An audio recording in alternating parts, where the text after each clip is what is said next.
Well, I'm not finished with the Johnstown flood.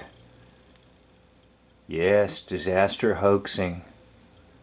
So now I want you to listen to the commentary on the video.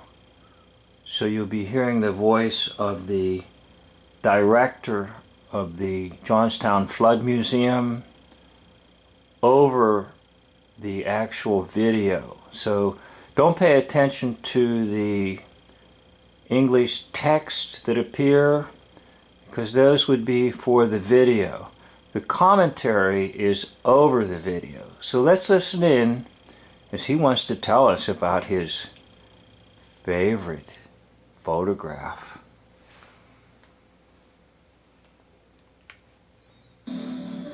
This is one of my favorite photographs of the Johnstown flood. The Schultz house was His favorite photograph.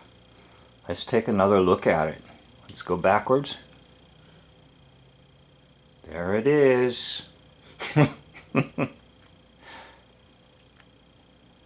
Okay, let's pause for just a minute and let's just ask a simple question like, if that's supposed to be a man standing on there, how in the world is he standing? Magnification?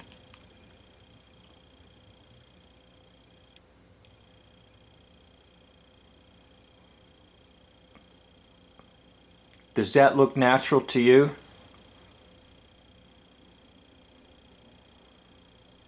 Magnification?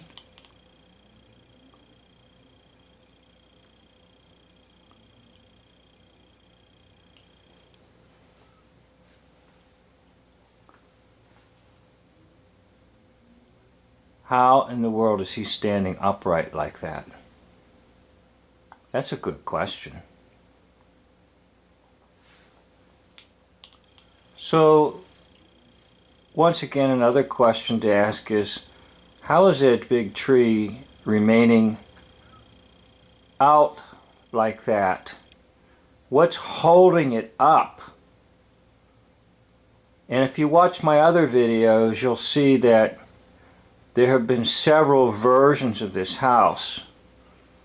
And each version, things are a little different.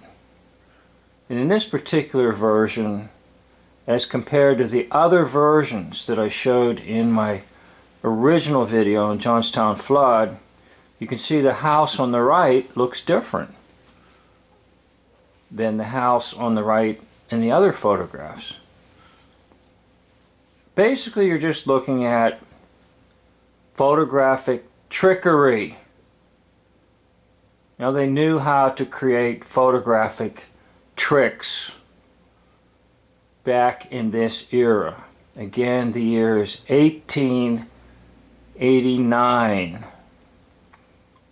It was the last day of May, 1889, that the flood waters supposedly struck the town.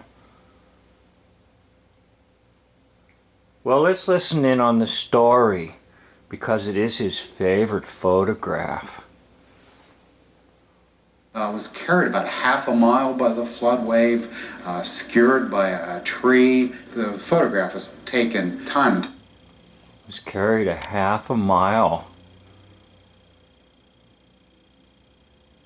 So, do you believe that that house that you saw was in floodwaters for over 1/2 of a mile?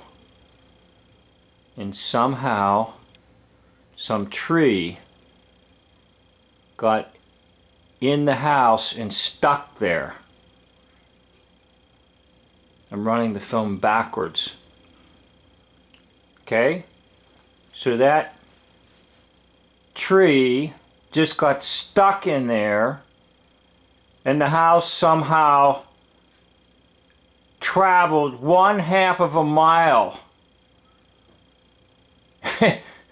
It looks like it's in pretty good condition for traveling 1/2 a mile. In fact, if you just turned it upright, you could downright sell it.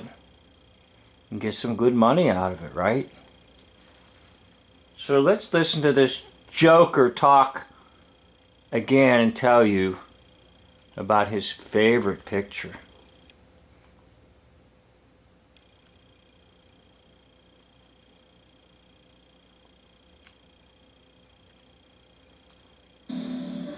This is one of my favorite photographs of the Johnstown flood. The Schultz house was carried about half a mile by the flood wave, skewered by a tree. The photograph was taken time and time again by the photographers that came here after the disaster.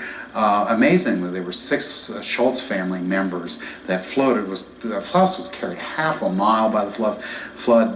Amazingly, all 6 members of that family survived the Johnstown flood. In fact, we even have their meat platter at the museum.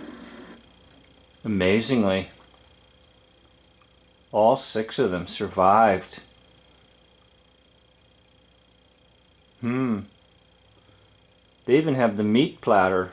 If you'd like to go and see the meat platter. So it looks like the cartoonist is trying to show you right there about the family in that house and the big tree that got stuck in it. But amazingly, all 6 of them survived. I'd like to thank you for watching this video. End of video.